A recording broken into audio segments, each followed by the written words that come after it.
Hi, everybody. Welcome back. A little while ago, I put out a video about Spider-Man's top 10 villains. And I asked if Spider-Man had a better rogues gallery than Batman. I'm Team Spider-Man, so. But I also said I would do a Batman top 10, and this is it. I made a list of the top 10 villains I thought, were Batman's top 10. I scoured the internet for other top 10 lists for Batman, and I compiled them all. I did some math and came up with this list we're going to go over today. So sit back and enjoy it, and let me know if you think this is an accurate top 10. All right, let's get to it. So number 10 on our list, we have Poison Ivy. Yep, Poison Ivy is coming in at number 10. Now, I'll go right now and just give a shout out to some of the honorable mentions. Hugo Strange, Clayface, Killer Croc, Mad Hatter, Hush. All these guys were sprinkled through some of the other lists, but none of them kind of rose to the top 10 list. And Poison Ivy made it to number 10. So, Poison Ivy, number 10. Number 9, Scarecrow. I like Scarecrow. I actually had him a little bit higher on my list, but after everything got all shuffled out, he moved down to number 9. I just think he's a good villain. The way he uses the fear and the toxins to get his do his badness. I think he's and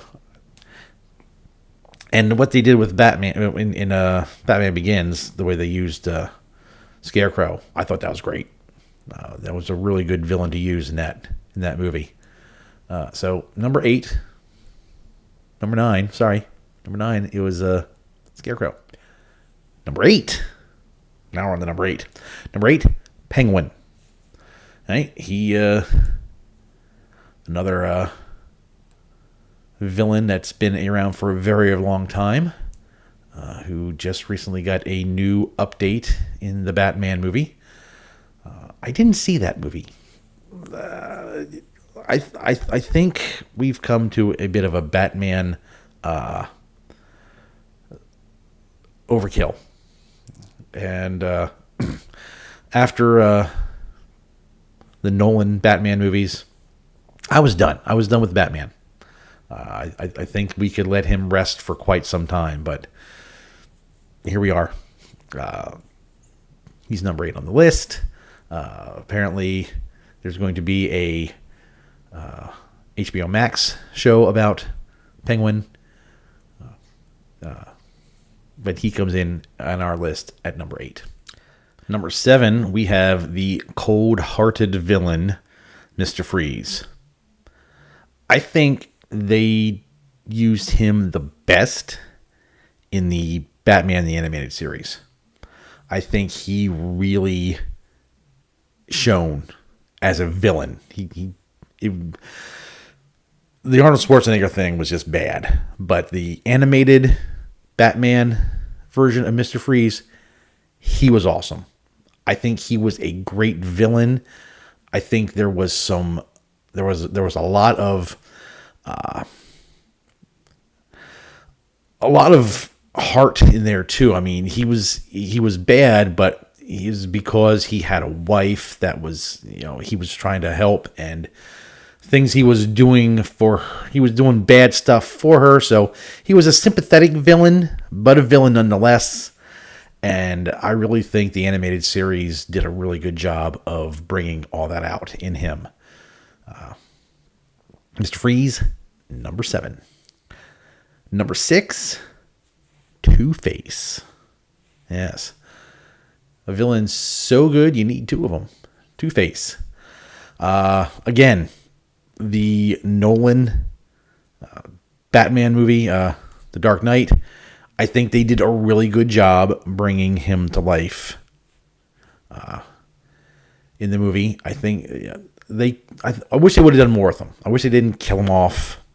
Spoilers if you didn't see it. Wish they didn't kill him off. I wish they would have kept him. I think he would have been a good villain down the road. Somebody they could have put in Arkham Asylum, and he could have, escaped like all good villains in Gotham do. No one can stay in Arkham. It's got a revolving door. You go in, right back out. Batman needs someone to fight. So yeah, TwoFace. This is number 6 on our list. Top 5, here we go. Number 5, Catwoman.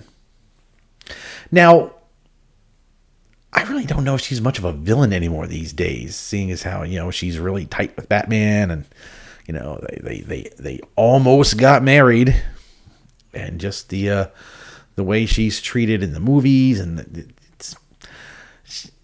this is a, she's still in the villains list. She is a villain, but she might not be in the villains list much longer. So, Catwoman, number 5. Number 4, Riddler. Again, I think the Batman, the animated series, did a really good job with the Riddler. Just my own personal opinion. Don't give me too much hate down in the comments. I was not a big fan of how they portrayed him in the new Batman movie. He was just like some, serial killer. There was no panache. There was no pizzazz.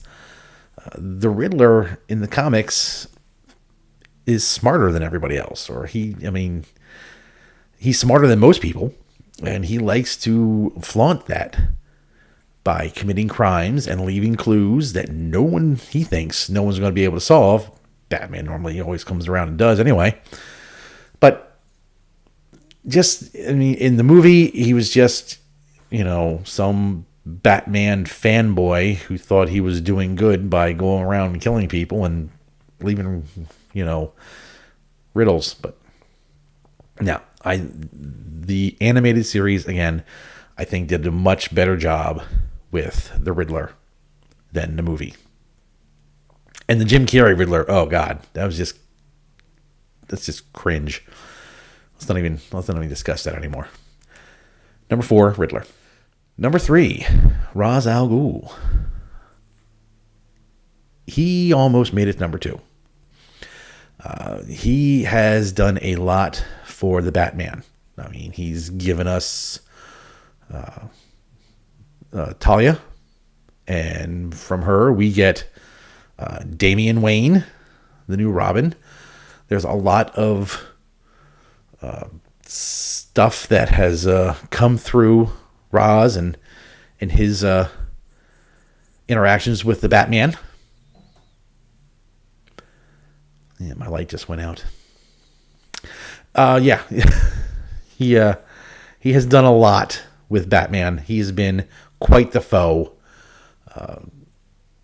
Worthy of a top 3 spot, absolutely.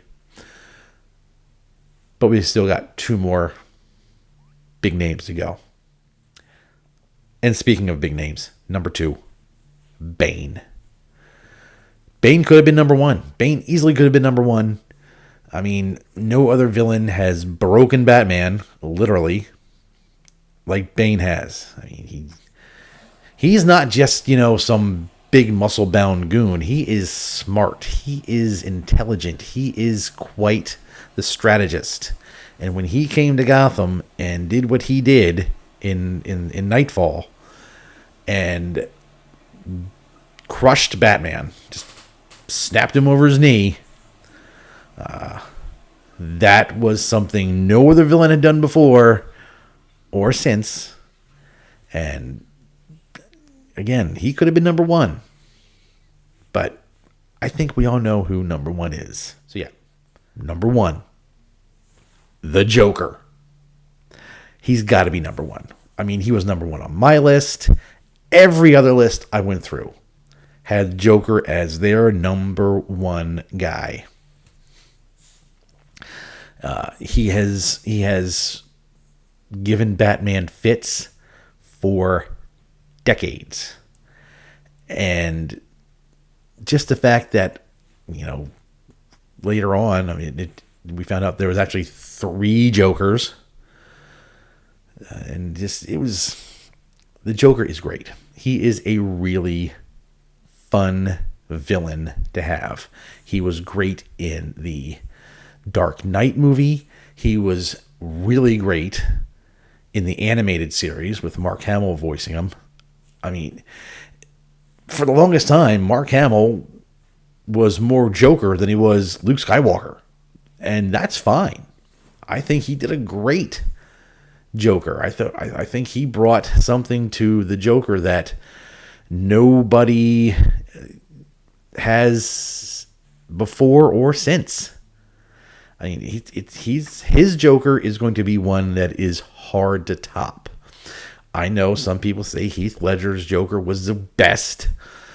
I'm very partial to the Jack Nicholson Joker live action. But Mark Hamill's Joker, his Joker will be the best until someone can come in and, try to take him out. But I don't see that happening. That's just my opinion. Again, let me know in the comments what you think. Is his Joker the best Joker? Do you like Heath Ledger? Do you like Jack Nicholson?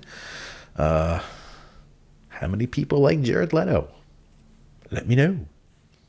So that was my top 10 list for the Batman villains. Do you think Batman has a better rogues gallery than Spider-Man? I know there are some lists that go 100 villains long for both of them. They both have a long storied history, and their rogues gallery is equally as long and just chock full of just awesome bad guys. But you let me know. You tell me if Batman's rogue gallery is better than Spider-Man. You let me know who you would put number 1 if it's not the Joker for Batman. Did I miss anybody that you think should have been in the top 10? I really like to hear what you have to say. I want to thank everyone for watching. Thank everyone for commenting and liking these videos. I like to thank everyone who has subscribed.